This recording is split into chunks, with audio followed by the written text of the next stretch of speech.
Good morning, everyone. I'm Mark Torello. We're just seeing some more participants joining us. We're going to give them just another couple of minutes and then we'll get started. Assuming folks didn't have too long of a commute this morning, so we'll just give a few more minutes. Little on the preliminary housekeeping. We do have a nice questions and answer service through Zoom.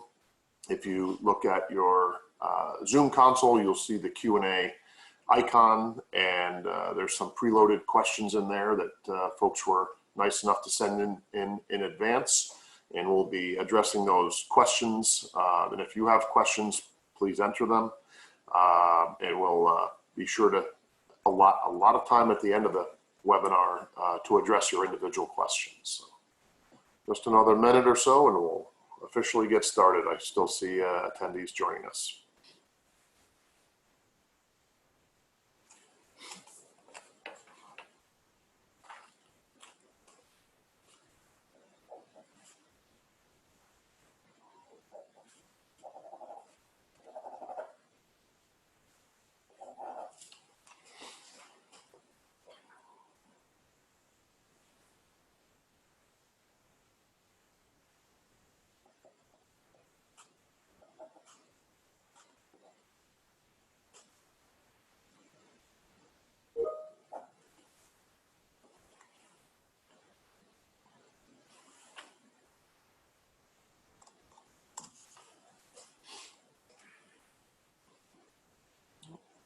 Seeing some more join us. Good.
All right, it looks like we have quite a few attendees so far. I think we're going to get started, and if anyone joins us along the way, that's great too. So my name is Mark Torello. Thank you so much for joining us for our Take Your Work Home and Take Your Business Home webinar. We have a great session for you this morning, covering the technologies to work from home, as well as some cybersecurity concerns that everyone needs to take seriously as we work from home. So I also want to take a quick second for a shout out to any healthcare workers, first responders, folks in essential businesses that need to stay working and still going to their place of business. That's an inordinate amount of risk, and we're blessed to have them doing so to keep things running and keep us safe. As we're blessed to be able to work from home and to take our business home. So thank you for all those that are in the front lines and taking that risk. So yes, we have a great session. We have a couple of leaders from the industry that are joining us as panelists. We have Brian Luba. He is a very seasoned network engineer for Whittlesey Technology. He is on the front lines of deploying technology and getting businesses to work from home more seamlessly, integrating things like the different programs within Office 365. And he is Certainly a great resource on the very technical end. We also have with us Chris Wisniewski. He is the manager of security and assurance services for Whittlesey Technology.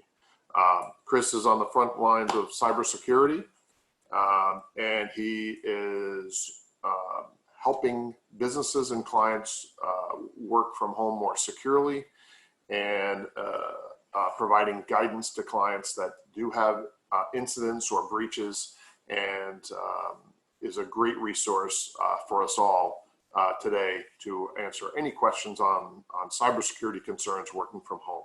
And there are quite a few, and we're going to get into those in a little bit more detail. Little housekeeping. We have everyone muted from the start except for the presenters. While we love hearing from people's dogs and kids, with the number of participants we have, we figured it was best to mute everyone. If you have questions, and we hope you do, as we're allotting about hopefully about 20 minutes at the end of this webinar to answer specific questions. A lot of people get value from more value from that than listening to a canned speech. So we already have some questions that folks sent in on registration. We have them in the Q&A portion of the Zoom console. If you see the little Q&A at the bottom of your Zoom console, and you'll see open questions, answered questions, and so forth. Feel free to put those in as we go along, and we're going to try to get to all of those at the end of our presentations.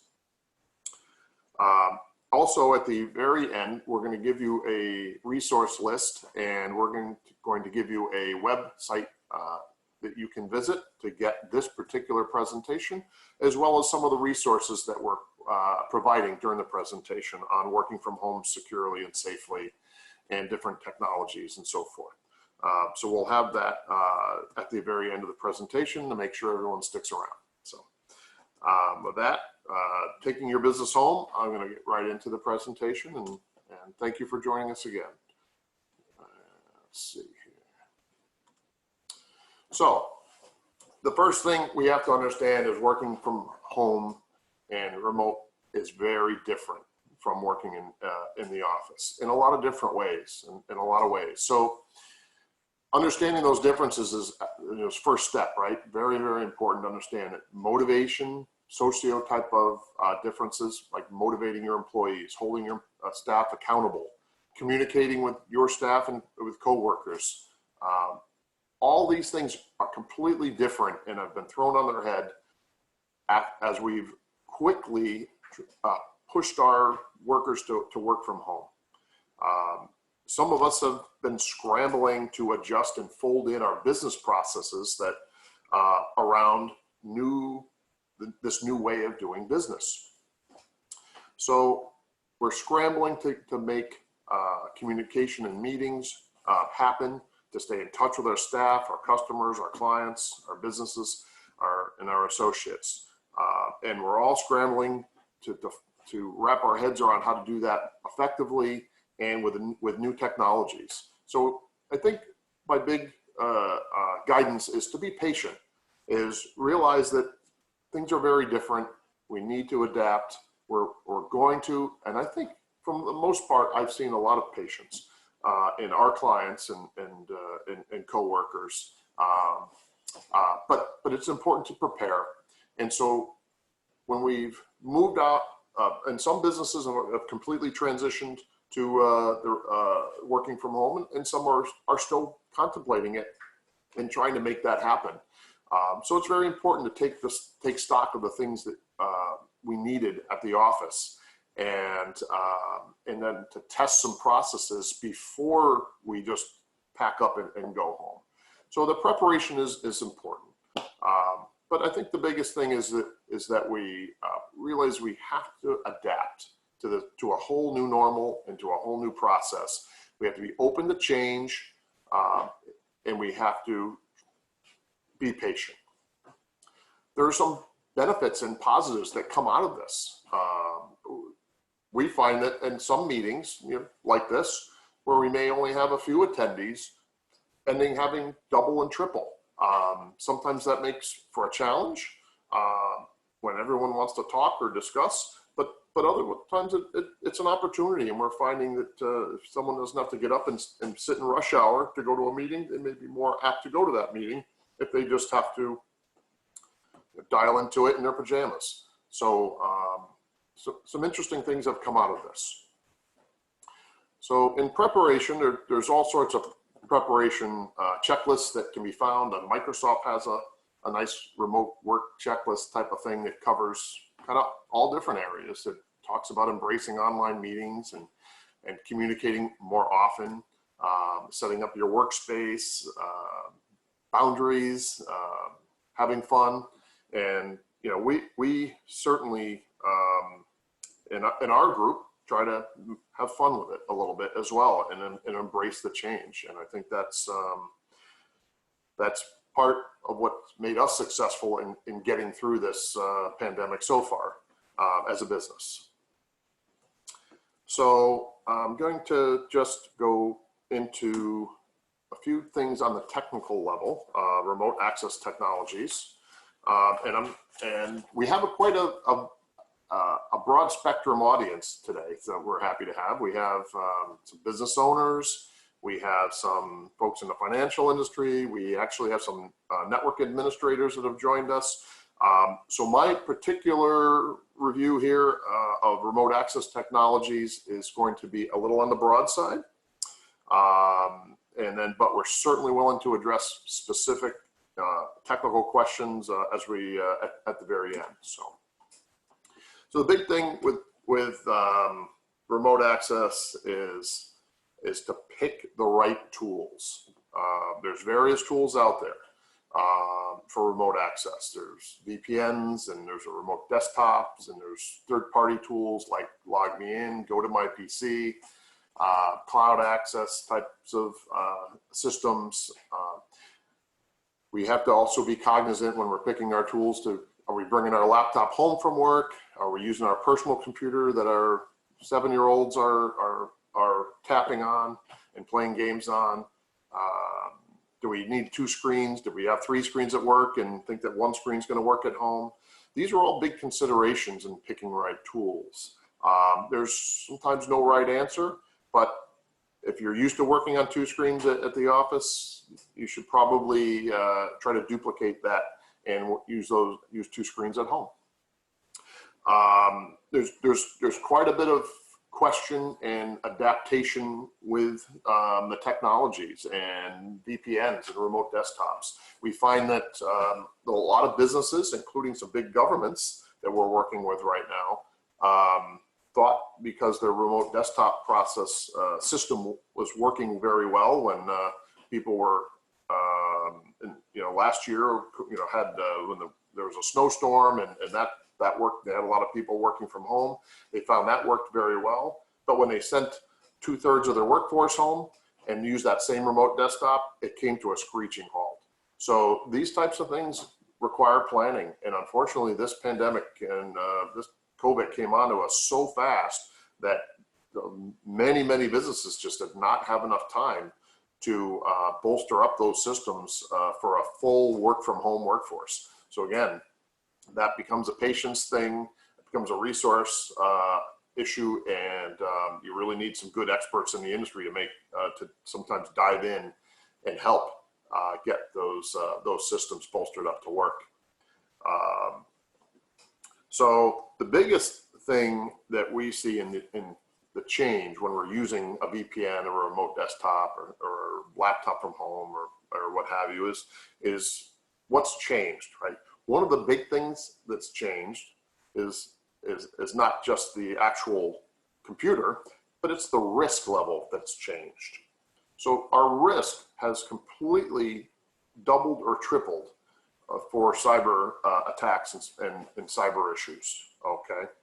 Because we might have had that, even if we bring that work laptop that's been hardened and secured, if we bring that work laptop home, we don't, all of a sudden, we're not behind the same corporate level firewall that we had at the office. We're behind our Comcast or Cox router that may have what they call a firewall built in, but it's nowhere near the firewall that we had protecting us from at the office.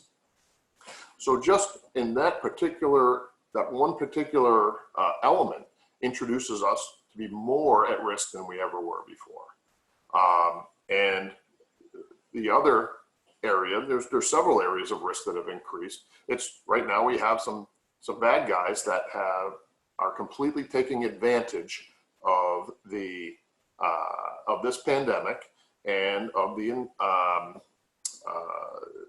forgivable loans and some of the SBA loans and initiatives, and they're taking advantage of that, getting more crafty with their emails and in their phishing emails and campaigns, and more successful. And now that we're working from home, we can't just pop up over our cube or our office and say, hey, did you get that email? Is that legit or not? We're all remote. We're all sitting home. We're all distracted. We all have other competing things in our lives during this crisis. And it's so easy to take our eye off the ball with security and being conscious. So our risk level has gone through the roof, and we just need to be aware of that and be extra cautious in our endeavors.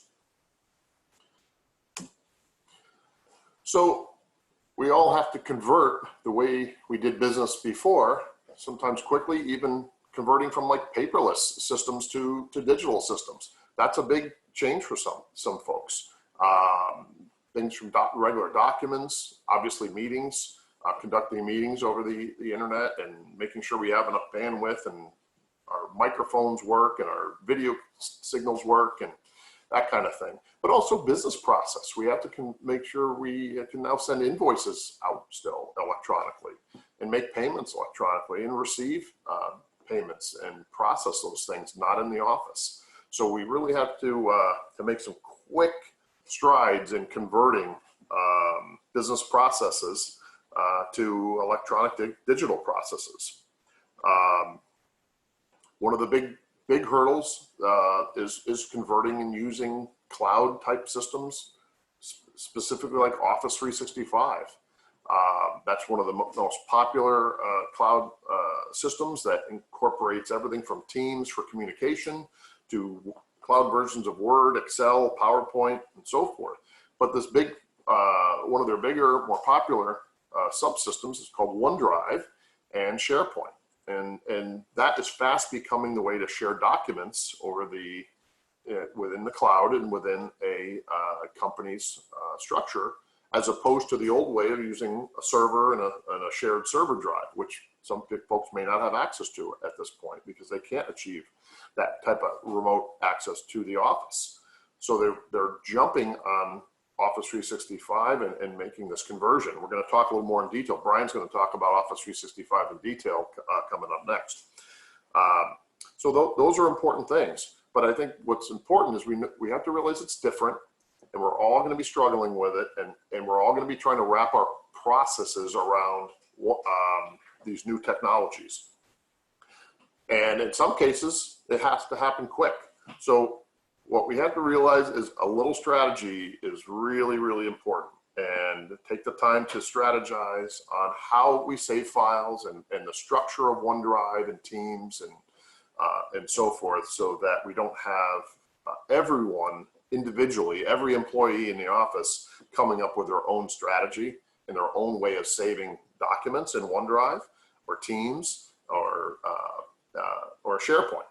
Because if we do, we're going to have the wild, wild west, and we're going to have all sorts of problems and more of a challenge on our hands. So it makes sense to take a little time and come up with that strategy and make sure and push that strategy out to the entire organization. And again, Brian's going to talk a little bit more about that coming up. So how do we do it for remote access? So we use Office 365 significantly for the processes and conducting our business and internally. We use 365 Teams even for our daily whereabouts and status reports, so that and status updates, so that our team members and staff can see where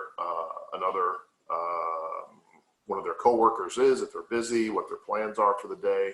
It's our in and out log. It helps us with accountability to show that there's people that are active in the morning or at night or afterwards. We use it for our meetings. We use it for our sharing comments on files on a topic. We even use it for communicating with clients.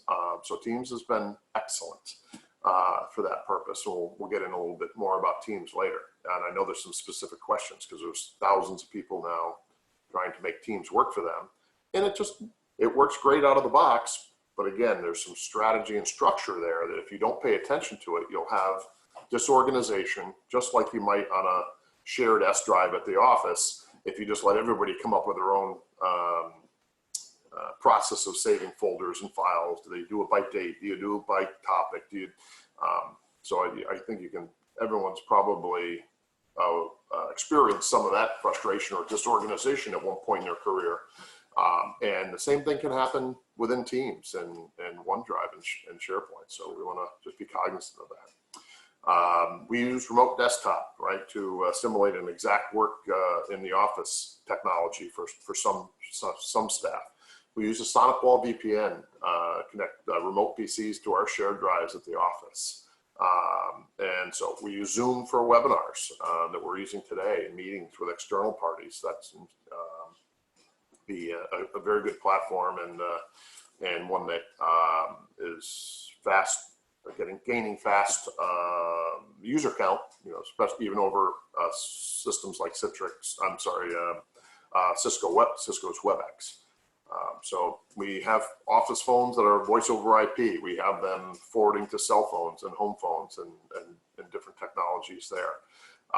We hold regular meetings, internal meetings for collaboration purposes. We hold them for updates. We have, and then we also have some fun meetings just because we haven't touched base. And we found those to be very popular. And I think our staff really like getting together and having fun and sharing some challenges that they may have, as well as some successes. But I think the challenge that I've kind of had personally, and it is staying in contact with people and motivating them, and realizing that things are different, and we have to be patient, and we have to realize that people have children home, they have to homeschool them, they have to do things, and they have other priorities. They have to shop for older parents, and that we just have to start a change to focus on productivity a different way. We have to expect folks to be more responsible on a project-to-project basis, making sure that they get we hold them accountable for productivity and results, but not necessarily 8 to 5 kind of clock punching hours that maybe we used in the past to hold people accountable. So, and again, have fun. We need to motivate folks. We need to have a little fun with the technology, and that's what we do. So we have Zoom meetings to make things fun. We try to sometimes keep it light when that's the purpose, and our techs change backgrounds and change themselves into sausages and things of that nature. And you know what? We have to try to embrace that and enjoy a little bit of fun, because we don't have that virtual cultural water cooler camaraderie, and people need that right now. So I heard one organization just yesterday, they actually in Teams came up with a water cooler channel, and that was just used for that type of thing that you would normally just talk about around the water cooler, how your dog's doing, and how things are going, or what they're having for lunch that day, or that type of thing. And we find that that's very valuable, and people utilize that for what it's utilized for. And what's nice is with Teams is it keeps that in a little separate channel, so that we're not integrating personal things in with business. So that's very important too. So with that, I'm going to introduce Brian Luba that's going to go over Microsoft Office 365, because we see thousands and thousands of businesses jumping on and embracing that technology last year and this year, and there's no sign of stopping. So I'm going to introduce you, Brian. Go ahead. Yes, thank you, Mark. So we thought it was very important to go over Office 365 as it pertains to working from home. As Mark mentioned, we do have a pretty broad audience here, so I'm sure many of you have already heard of Office 365 or are already using Office 365. So we just want to go over Office 365 kind of at a high level to discuss how it's used if you don't use Office 365 right now, and other features you can enable that you might already have but are just not set up if you're already using Office 365. Mark, if you can advance the slide, thanks. So if for those of you who don't know, if you don't currently use Office 365, which, by the way, you'll see some references here to Microsoft 365. Later this month, they are renaming it from Office 365. From Office 365 to Microsoft 365. So if you see references to both, they're really one and the same. But really, Microsoft 365, it's Microsoft subscription-based service that integrates with applications that you're already familiar with, such as Outlook, PowerPoint, Word, Excel, and so on. The industry is trending towards Microsoft 365. Generally, it started for email because having an on-prem email server, depending on your organization size and structure, it wasn't always the most practical thing to have and maintain, considering the Microsoft 365 offering, just paying for your email licenses on a subscription basis, versus having to worry about the capital expense of an email server, keeping that up to date, and essentially replacing it every several years. Next slide, please. Mark, if you can advance the slide. Yeah. Second. So in addition to email, Microsoft 365, there's a couple of big pieces that it also offers, which Mark already mentioned. The first one is SharePoint Online and OneDrive. So SharePoint Online, think of it almost as like a cloud-based file server, and OneDrive is really more or less your private drive, just your personal files, if that makes sense. So those two services, those are really the backbone to offering further collaboration with the Microsoft 365 service. SharePoint Online specifically, it can be used as a substitute or a supplement to an on-premises file server, again, depending on your organization's size and structure. Here at Whittlesey, we have several clients set up with this approach with great success. We have smaller clients that use SharePoint Online essentially as their file sharing solution. Instead of investing in an on-premises file server, they use SharePoint Online exclusively. And we even have some larger clients that still use a file server, but they use SharePoint Online to supplement that file server for things like archival of larger files or files that are just not frequently accessed. Microsoft 365 services, it's a great solution for those smaller organizations. Again, if you don't desire the upfront or ongoing cost to maintain that physical server, Microsoft 365 is really a great option for organizations that fall into that category. And the great thing about Microsoft 365, whether we're limited to working from home like we are currently, or when we're back to some sense of normalcy, Office 365 is a great tool to have in your organization for both scenarios. Next slide.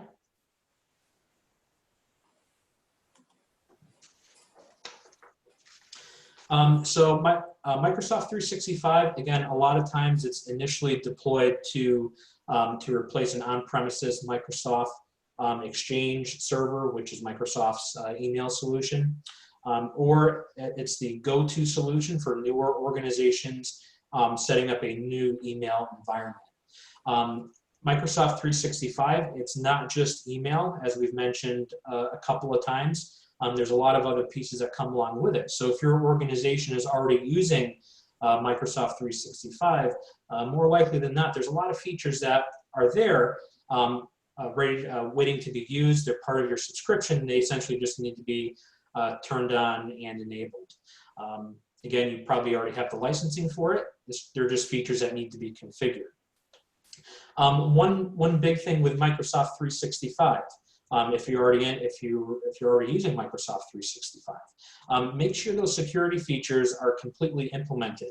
A lot of times when we're working on security breaches and just network reviews and just in general looking at Microsoft 365 deployment, a lot of times businesses they don't go all the way with implementing those features like two-factor authentication.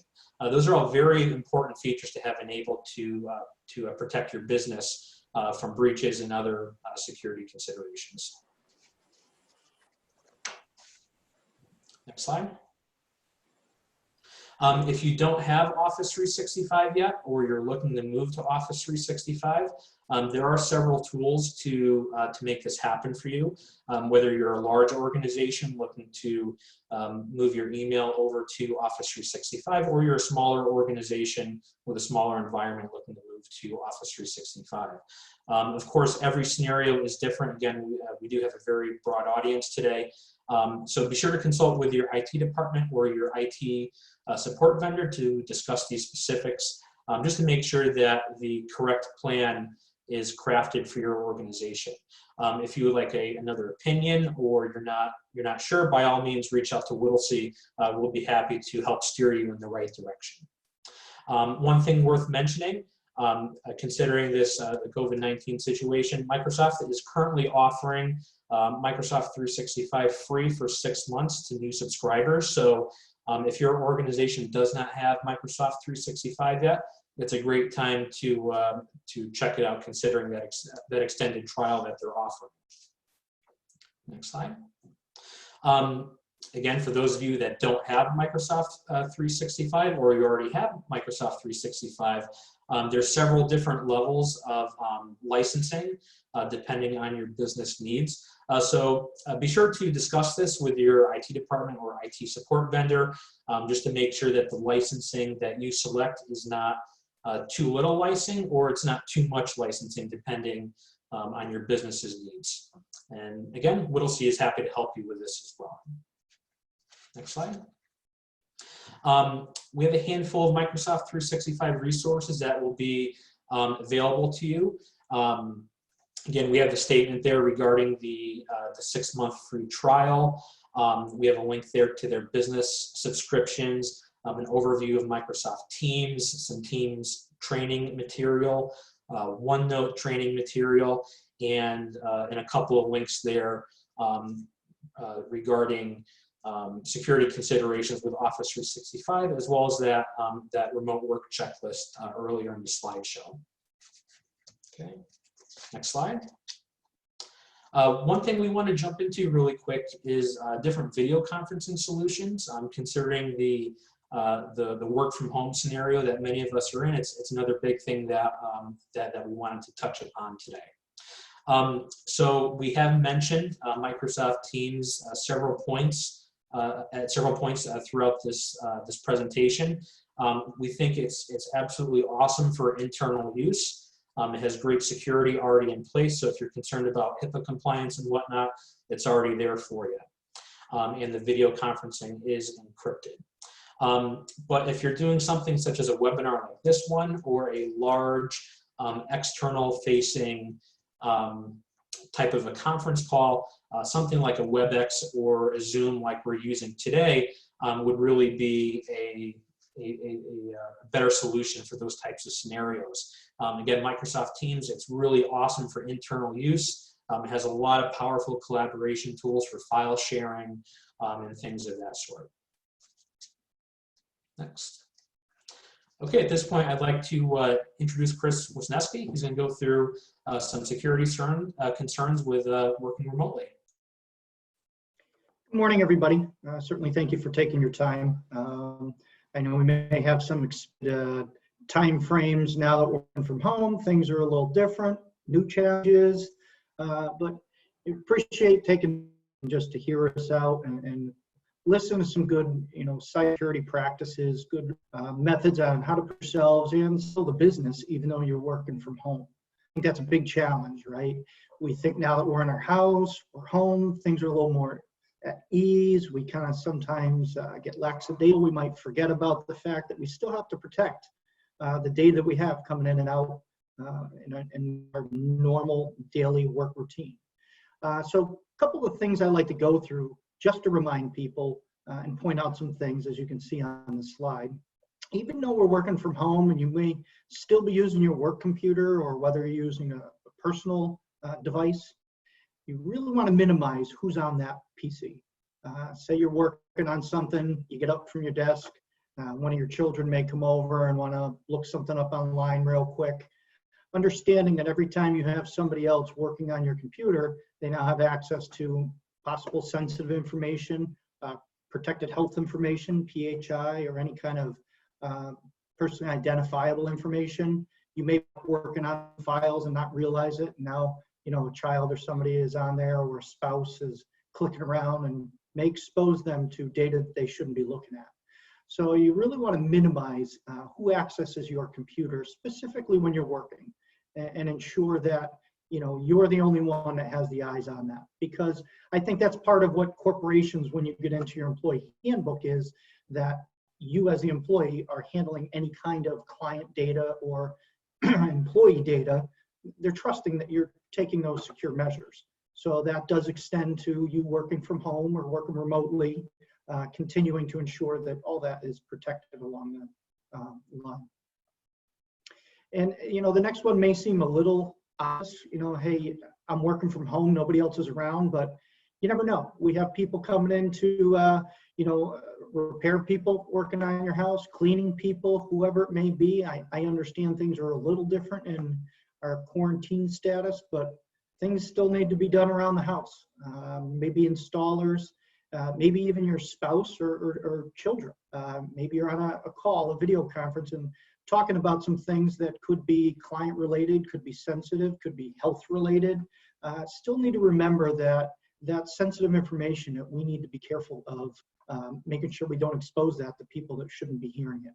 So, if you can get into a room, if you can use a headset or something that allows you to kind of shield the information you're talking about, you still want to do that even when working remotely, even if you're not sitting in the office.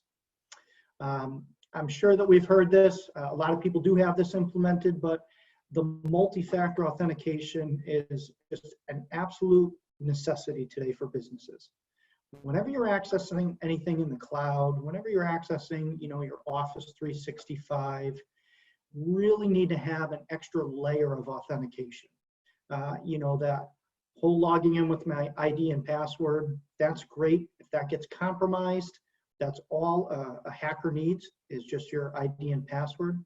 But by having that multi-factor set up, it's going to take that to the next level. So if Brian were to get my credentials and try and log in, into the Office remote site, if we have multi-factor turned on, so do I get a text on my phone? Do I get some kind of push that asks me whether I should log in or not on another device? He gets my credentials, he goes to log in.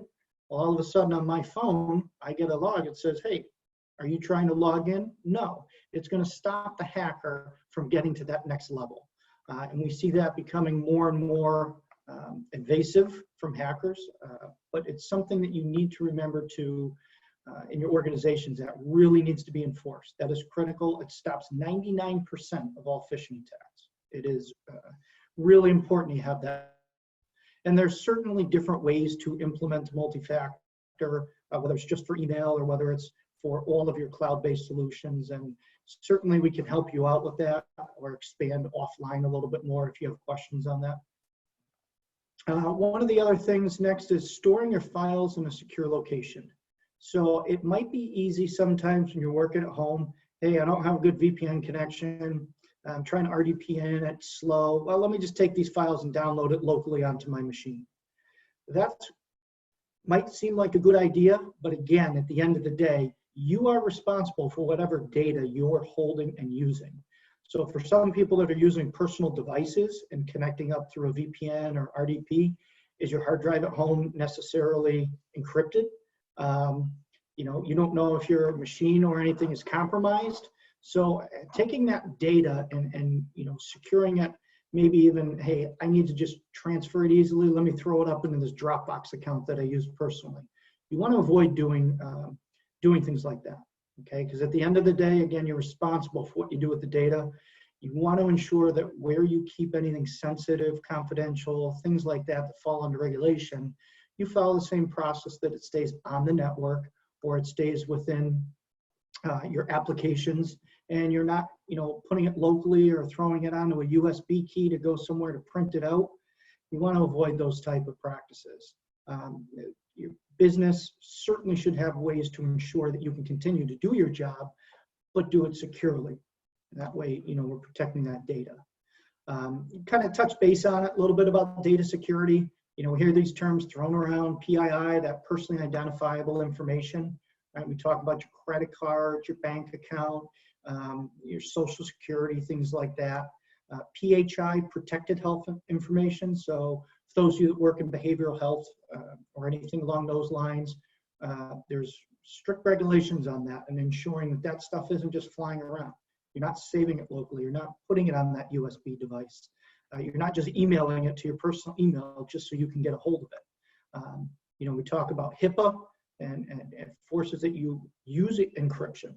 So when you're sending sensitive information, we want to remember to use anything that is going, we say, across the wire, right, in transit to another recipient. You want to have encryption around that data. So I don't want to get too technical into what kind of encryption, but, you know, ensuring that when you click that send button to when it gets to the recipient, that it's not sent in clear text, that it is being encrypted. There are solutions that a lot of small businesses, nonprofits, financial, whoever it may be, very easy to implement and ensure that when you're sending this information, that it stays encrypted. So that's one of the important things that we want to encourage people is, just because you're working remotely, you need to remember to use your corporate email when you're doing any kind of corporate work. Don't fall into the practice of, just because it's easier or you're on your personal machine, using your Gmail or using your Yahoo or whatever it may be, because that won't necessarily have encryption practices. So continue to use your corporate email and ensure you're following the same practices if you were sitting in the office. We talk about data loss prevention. What that is, there's solutions in place that prohibit, you know, business may say, hey, look, you can't plug in a USB device. You can't just take something from a DVD drive and put it in and copy data down. So businesses can enforce that through either group policy object for Microsoft or an application that stops people from using that. And that's a good way to protect data. And you know what, I put that last one in there because I think at the end of the day, I've always had this premise, if anybody has ever heard me talk, that if we can get you to buy in to protect yourself at home or to protect you and your family, that's going to kind of spill into your business every day. Because at the end of the day, it's, hey, I do want to protect myself and my family. So one of the things I point out is you're working from home. You have your router that you bought, or you have your router from Cox or Comcast. Has anybody gone in there and updated the firmware on your device? Because when those fall out of updates, it's just the same as your laptop. With Microsoft updates or Java updates, there's vulnerabilities and there's open holes. And hackers will take advantage of that. Simple things like, you know, when you get your device, on the bottom of it, yeah, it has a password, but it's known to anybody out there that the admin password and ID is, you know, the same thing across the board unless you change it. So hackers can access your network, you know, through some kind of DNS hacking. I don't want to get too technical. Smart devices, everybody has their Ring networks or even a smart TV.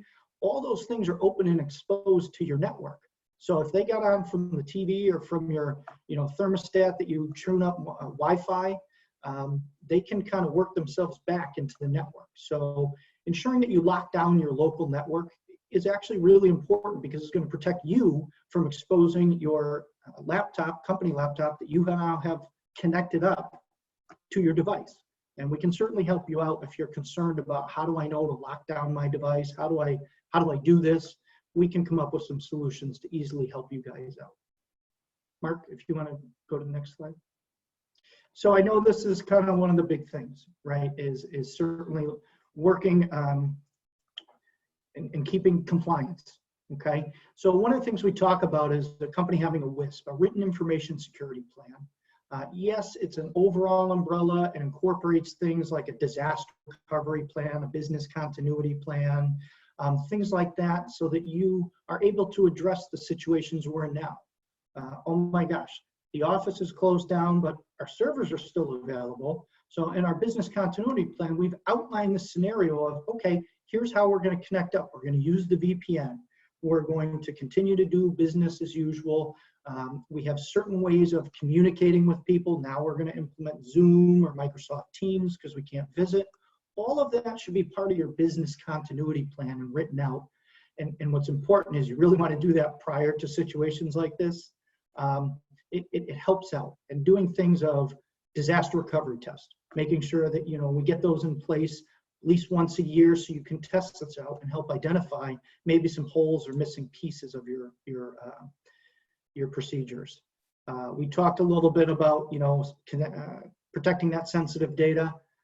Bottom line, using secure portals like a share file or something that's encrypted. You just want to stay away from using clear text. We talk about selecting applications and services. Again, this is part of your IT strategic planning each year. Identifying areas that, hey, this is how we have to connect if we're remote. Let's get these in place. Let's test them out, maybe on a scope down basis, so we know that when we fall into something like the pandemic we're in, we're all set up to go. Because trying to do it after the fact or remotely, support-wise, is just going to be kind of a tough thing to do. And again, protect your passwords. Yes, you're at home, but don't leave them laying around. That opens it up for your family or anybody else that may be in your house to access things. Mark, if you want to go on. I know we're coming up on our time here.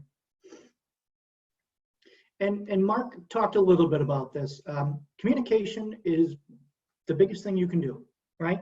Constantly being in communication, whether it's through an email, whether it's through some kind of Zoom meeting or something like that. Just make sure your employees are aware of what's going on. What's new? What's the status of the company? What's up this week? That communication goes a long way. It's going to make your employees feel, a lot more important and valued. That, hey, they're keeping me in the loop. At least I know what's going on. It kind of stops that whole rumor mill or wondering and the anxiety of where we really at. So that communication is important. And under that, I talk about security awareness. Security awareness should not stop just because we're working remotely. Right now, the phishing attacks and vishing, which is voice attacks, is rampant with COVID-19. Obviously, hackers, they don't care about anything ethically, so they're going to take advantage of this. And the increase in all of these COVID-19 and coronavirus phishing attacks is extremely heightened. So ensuring that you are still doing ongoing phishing campaigns with your company, whether you use a product, what it may be, but getting that information out, ensuring your employees are able to identify the key points of how do I know that this is a phishing email or not? But making sure they're aware that anything that's coming out right now that's COVID-19, people are already heightened, they're already sensitive. They're going to be clicking on it a lot more because this is uncharted territory. So they're going to be targeted. So making sure your employees are aware of that is really important. And I think also in there is, hey, that's great. We review our remote policy or what we have in our employee handbook July 1st and everybody signs off on it. Well, that was a year ago. Maybe refreshing people on, hey, remember, this is what you're supposed to do to protect data when you email or when we're working remotely. Here's our solution. Here's what you have to do. So maybe taking snippets and excerpts and sending them to them, weekly, just so they're aware, reminded, oh man, I forgot. I kind of have to do this. This is my responsibility. So there is some onus on the business to make sure that, the employees are educated and aware. So, you know, I want to leave some room for Q&A, Mark. So I think that kind of brings us up to that bonus material. We do have a site there, so we can get some information, certainly on Office 365 best practices. I know I touched at a high level on that WISP, having like a DR and a BCP, business continuity. We do have some templates, if you don't have those in place, that we can help you get started with, so you're not starting from scratch. But we wanted to put something out there that you guys were able to download and get your hands on. Kind of bottom line, make sure that you guys have a good cybersecurity posture and have some robust approach to this. Yeah, and there's also this presentation will be at that wadvising.com/work from home site for everyone to download. So thank you both, Brian and Chris. That was great. And now we have quite a few questions that have already come in. I think we have 12 open questions, so we're going to try to hit some of those as fast as we can. And one of them kind of dovetails into what you're talking about with the phishing attacks, Chris, is that, oh, my apologies.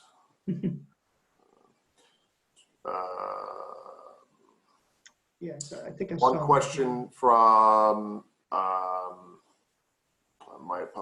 let's see, was how are we handling the increased phishing attacks that are coming in with COVID-19?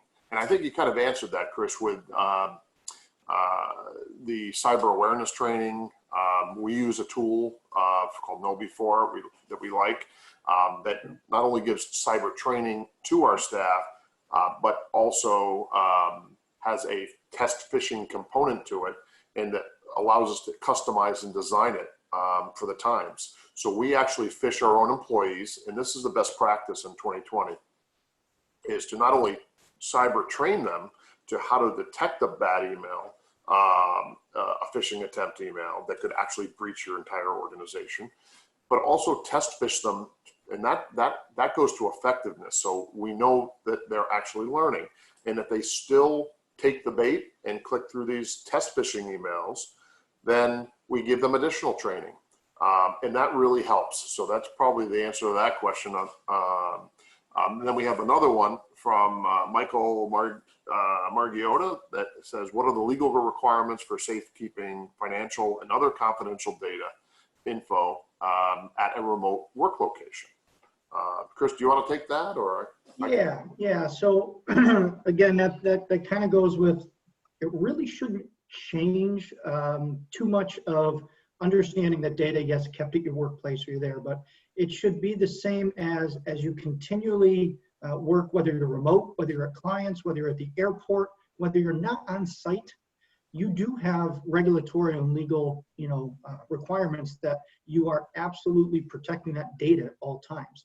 That may come down to, hey, if your laptop, you're taking it remote, that means that your laptop hard drive is fully encrypted. Microsoft 10 offers BitLocker to fully encrypt that. So if the laptop is lost or stolen or anything like that, renders the data useless.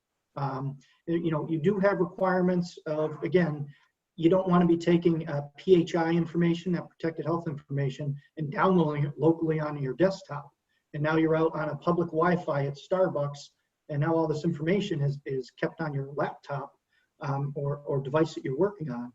So yes, when you get into a lot of regulatory, I don't want to go too crazy, but things like the Gramm-Leach-Bliley Act and HIPAA, getting into things like that, there are requirements legally that you do still have to protect any kind of PII, PHI, specifically when you're working remotely. So that's why we talk about having a VPN solution. There's a secure tunnel that's encrypted. So now I know when I'm dealing with work, it's going through an encrypted tunnel. I'm not just putting it out on my public Wi-Fi with no protection. So we need to have those solutions in place. There are a lot of regulations that come down the pipeline that say, hey, regardless of remote or on site, no matter what you're doing with that data, you have to ensure that you as a employer company are protecting that data from being hacked or exposed or anything like that. And I think that kind of puts it at a high level. Thank you, Chris. That kind of dovetails nicely into a question from Alan Reed, and that is recommended secure remote access VPN solution. Maybe Brian, you might want to take that one. Yeah, so your VPN solution, generally that's going to be driven by the vendor of your firewall. So for example, if you have a Dell SonicWall in place, you're going to use the Dell SonicWall solution. If you have a Cisco firewall in place, you're going to be using Cisco's VPN solution. Generally, the exact VPN client that you use is going to, it really has to do with what your firewall is that you currently have in place. There are a lot of great firewall options out there. For pretty much all of our clients, we tend to steer them towards Dell SonicWall, but there's still a ton of other great options out there. Again, you know, Cisco, Fortinet, and so on. There's really a lot of great options out there. So again, it really comes down to what your current firewall is. There's really not one bad solution.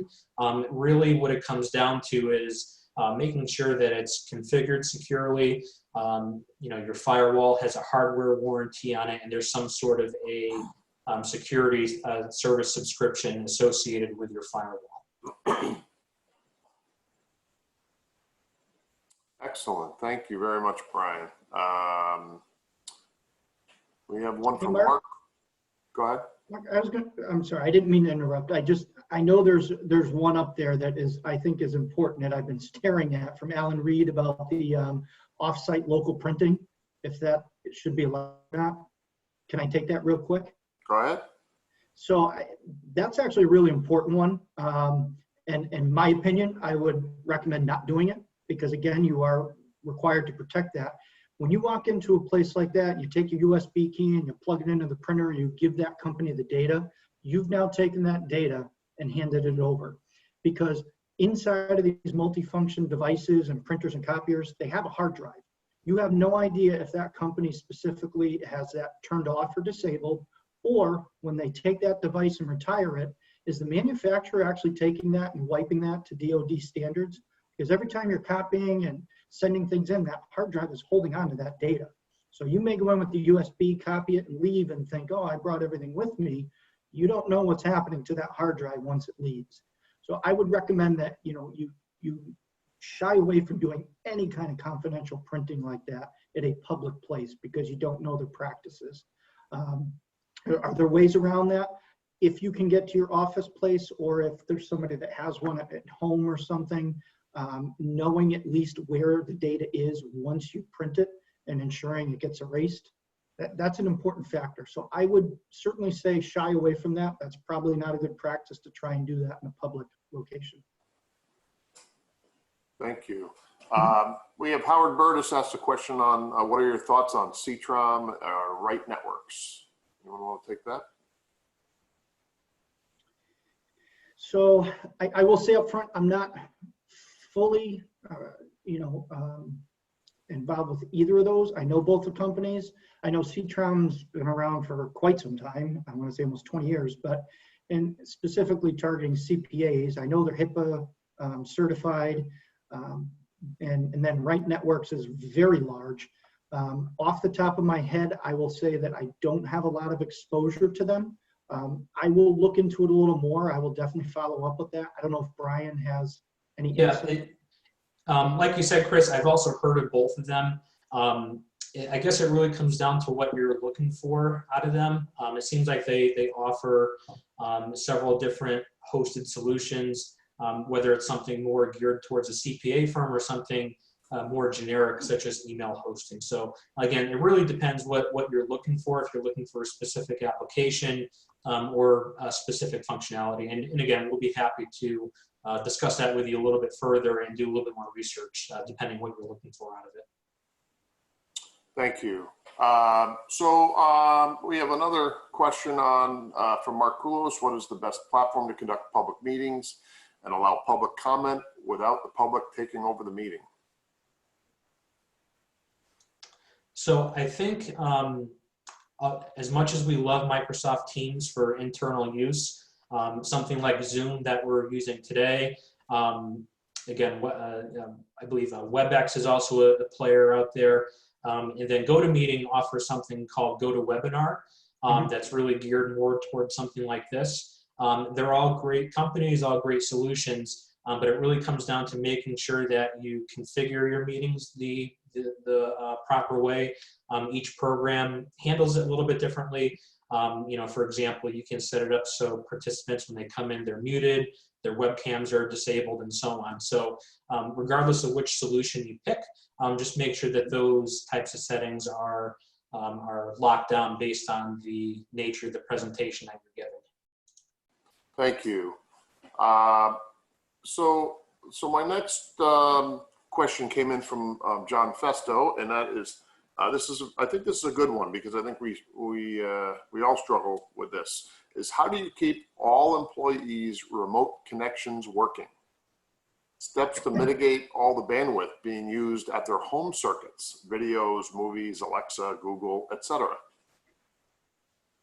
Yeah, so it's definitely a huge consideration, and I guess luckily in the recent past several months, and even over the past year, generally internet service providers, again, depending on your exact area, have been increasing internet speed bandwidth. So luckily, I personally have not seen a ton of issues as far as bandwidth is concerned, just because the bandwidth we have today is totally different from what it was even 5 years ago.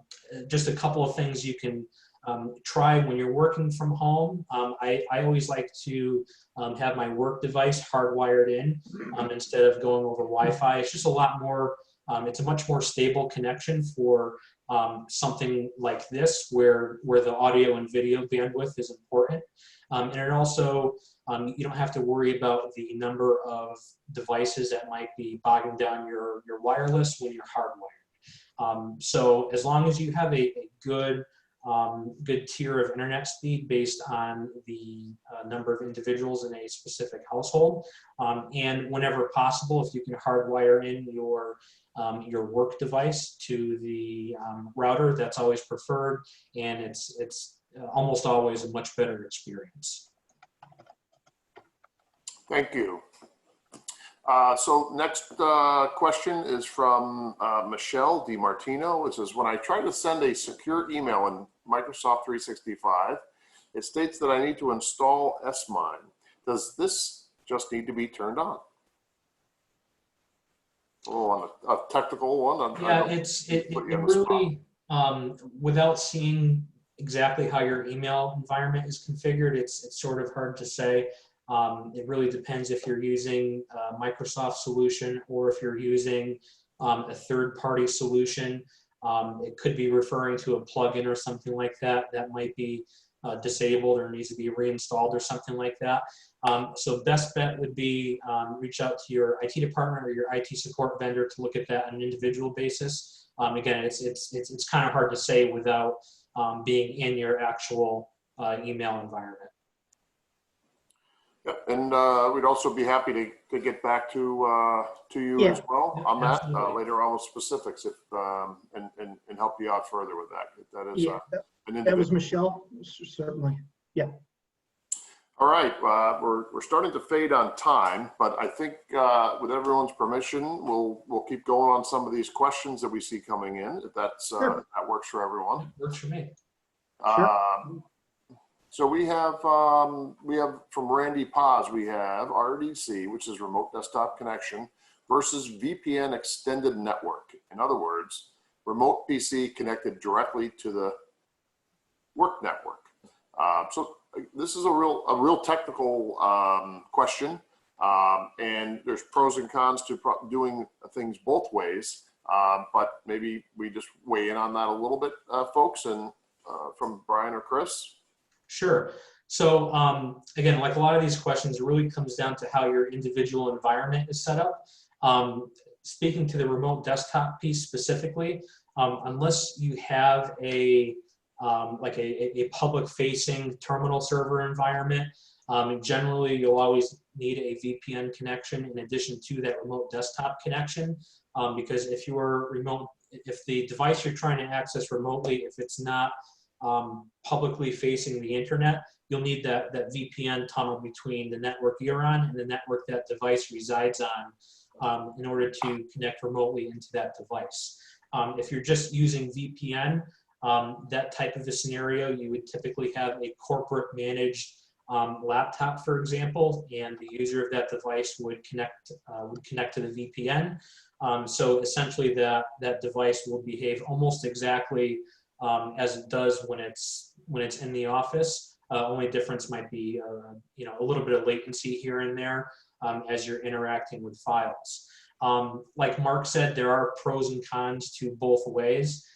If I personally had to pick one, I typically like the scenario where the organization provides employees with laptops. So in a scenario like this, when they have to work from home, they take the laptop home with them and they connect to the VPN. That way, the desktop application experience is almost identical to what it would be when you're in the office. Obviously, that's not always practical. Obviously, a lot of employees have desktops, depending on their exact role. Sometimes it makes more sense to give that employee a desktop, and in that scenario, really the only practical solution would be remote desktops, so they can work with that device remotely. So again, really comes down to your organization, how you're set up, and each individual employee role from a technical perspective. As Mark said, from a security perspective, there's pros and cons to doing it both ways. Thank you, Brian. Another question from Alan Reed. Have you found that most VPN solutions do not support multiple monitors through the encrypted tunnel, or have you found a solution that does? I think that's really, while you do need the VPN to establish that remote connection, I think that really comes down to remote desktop again, because when you connect to a remote server or a remote computer, there's a little tab under displays where you can change your display preferences. So if you're only seeing one screen through remote desktop or whatever your remote access solution is, if you're, just as an example, if you're using remote desktop, if you're only seeing one screen, it could be a limitation of the device that you're using to connect to the corporate network, or vice versa. It could be a limitation of the server or the computer that you're trying to connect to. Each scenario is a little bit different, and those settings can vary depending on the device specifics and so on and so forth. So it's probably really more of a remote desktop / remote control solution thing versus what you're using for a VPN. Thank you. There's one question from John Festo on, have you sent phishing attempts out to your employees about COVID-19 in the past 45 days? That's a very good question, and something that we've actually recommended quite strongly to all of our clients, is that we utilize a custom phishing program campaign, so that we're actually test phishing our own employees with similar COVID-19 type fake emails, because we know they're going to be getting barraged with them from the bad guys. So we've been pushing and actually asking all those that are on our cyber awareness training system if we can actually craft that particular email. And I would say we've gotten not as good a response as I was hoping, because we feel it's super important, and to get our employees used to these types of emails so that they don't take the real bait and breach our entire company. So, and some of the pushback we've gotten is well, it's too sensitive a topic. We don't want to do that right now, and we would rather potentially just to make them aware with a regular email and just tell them to be more aware. So we certainly respect that. We understand that, and but I think the same thing is the more we can make folks aware and give them these test phishing emails, I'd rather have them click through that email than the real thing and potentially hurt our whole organization. So we have crafted specific emails very similar to the COVID-19 phishing attempts, and also emails that are specifically designed around getting them to take the bait with some of the incentive programs that are out there as well.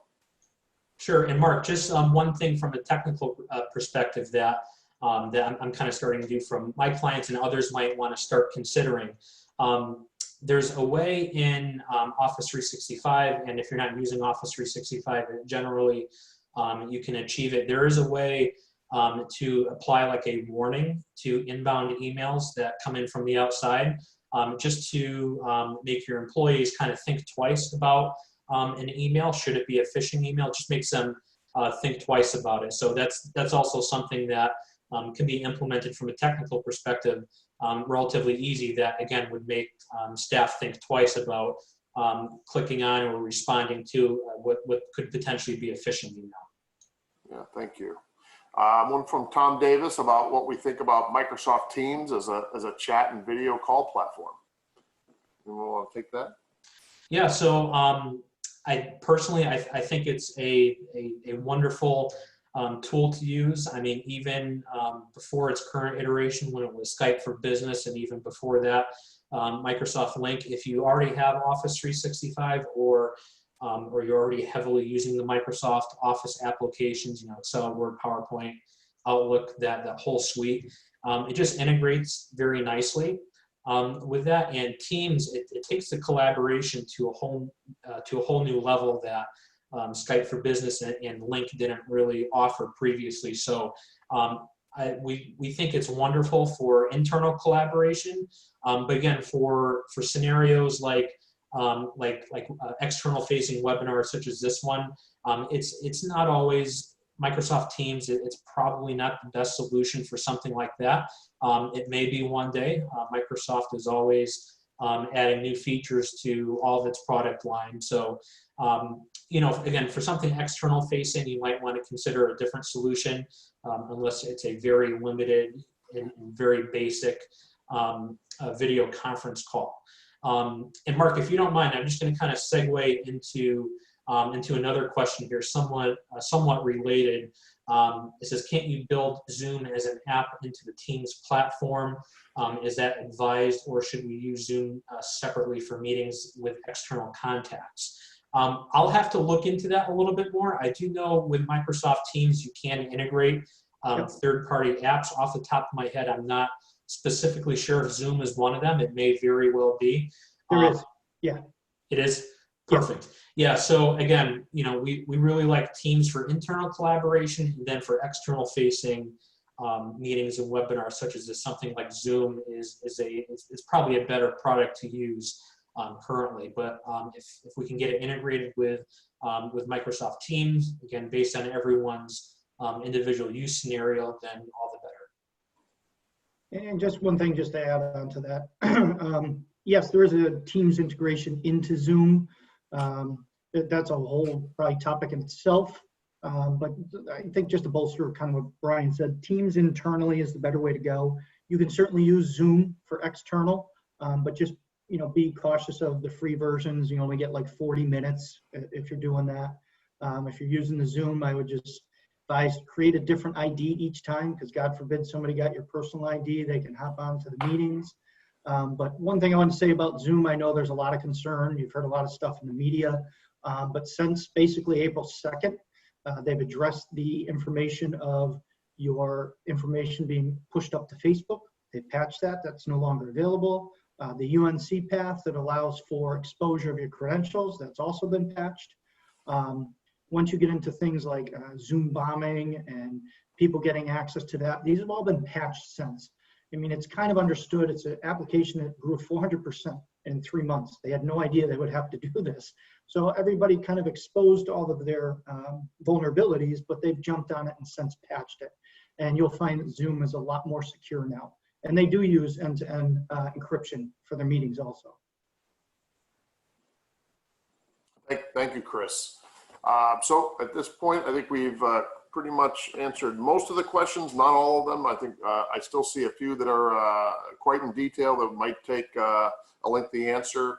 So we don't, out of respect for everyone's time, we'll probably curtail our webinar at this point. But we do have those questions, I think, queued up in our system that are a little bit more on the technical base level, and we'll reach out directly to assist with those and answer those questions individually. So at this point, I just want to say thank you so much, everyone, for joining us.